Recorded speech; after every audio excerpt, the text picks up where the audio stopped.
যে এরা কোমলমতি, এরা ছোট, এরা বয়সে ছোট, এদেরকে কেউ না কেউ ইন্ধন দিচ্ছে। তারা এখনো বুঝতে পারছে না যে বিএনপি একটি বিশাল মহিরুহ। এই বিএনপিকে ফ্যাসিস্ট শেখ হাসিনা 16 বছরে নিশ্চিহ্ন করতে পারে নাই।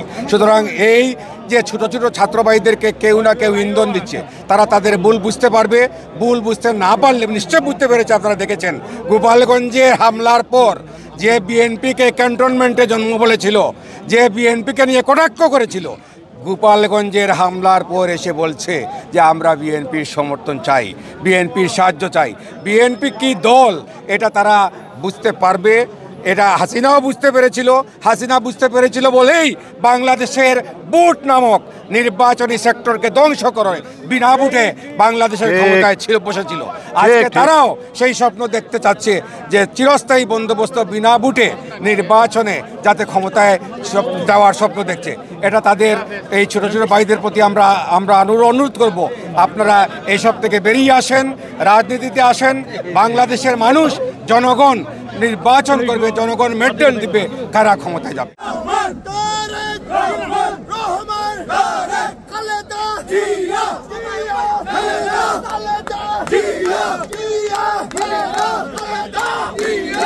রাজ্যে বসবাসরত সাবেক জাতীয়তাবাদী ছাত্র দলের সাবেক নেতৃবৃন্দের উদ্যোগে আজকে অনুষ্ঠান করা হয়েছে। আপনারা দেখেছেন গত কয়েকদিন ধরে আমাদের বাংলাদেশের আগামী দিনের প্রধানমন্ত্রী দেশনায়ক তারেক রহমানের বিরুদ্ধে কুরুচিপূর্ণ বক্তব্য প্রদান করে যাচ্ছে একটি সংগঠন, একটি মৌলবাদী সংগঠন। আমি তাদের নাম নাই বা বললাম। আমরা তাদেরকে বলে দিতে চাই, আমার নেতার বিরুদ্ধে যদি আরেকটি কুচুরিপূর্ণ কোনো ধরনের উদ্যোক্তপূর্ণ আচরণ করা হয়, জাতীয়তাবাদী ছাত্র দলের সাবেক নেতৃবৃন্দ যুক্তরাজ্য সহ সারা বাংলাদেশের সাবেক ছাত্র দলের নেতৃবৃন্দ ঐক্যবদ্ধভাবে তাদের প্রতিহত করবে।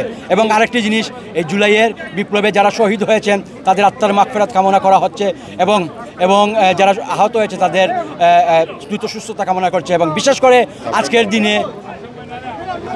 দিনে বিশেষ করে উত্তরায় একটি অ্যাক্সিডেন্ট ঘটেছে, সেই দিয়া বাড়ির পাশে যে মাইলস্টোন স্কুলে।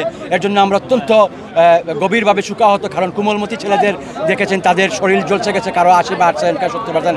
আমরা যারা শহীদ হয়েছেন তাদের আত্মার মাগফিরাত কামনা করছি, আর যারা আহত হয়েছে তাদের সুস্থতা কামনা করছি এবং সমস্ত পরিবারের সদস্যদের সবরে জামিল যাতে হয়, তাদের সুখসম্মত পরিবারের প্রতি নায়ক তারেক রহমান সাহেবের নেতৃত্বে কিন্তু আপনারা জুলাই বিপ্লবে আন্দোলন করছেন। আপনারা শিকার আইছেন, জামাতের আমির শফিকুর রহমান সাহেব শিকার আইছে টিভিতে। আমাদের ভারপ্রাপ্ত চেয়ারম্যান অনেক বলিষ্ঠ আপনার কাজ করছেন এবং অর্থনীয় সাহায্য করছেন সবসময়। উনি প্রথমে বলে গেছেন এখন কেন এই নির্বাচন দৌড়ান। আমি মনে করি সুষ্ঠু নির্বাচনে আসেন আপনারা। আর প্রধান উপদেষ্টাকে আমরা অনুরোধ জানাই, আশা করি বাংলাদেশের স্বাধীনতার পক্ষের লোক আপনিও, আপনি শহীদ রাষ্ট্রপতি জিয়াউর রহমানকে শ্রদ্ধা করেন, দেশমাতা বেগম খালেদাকে শ্রদ্ধা করেন।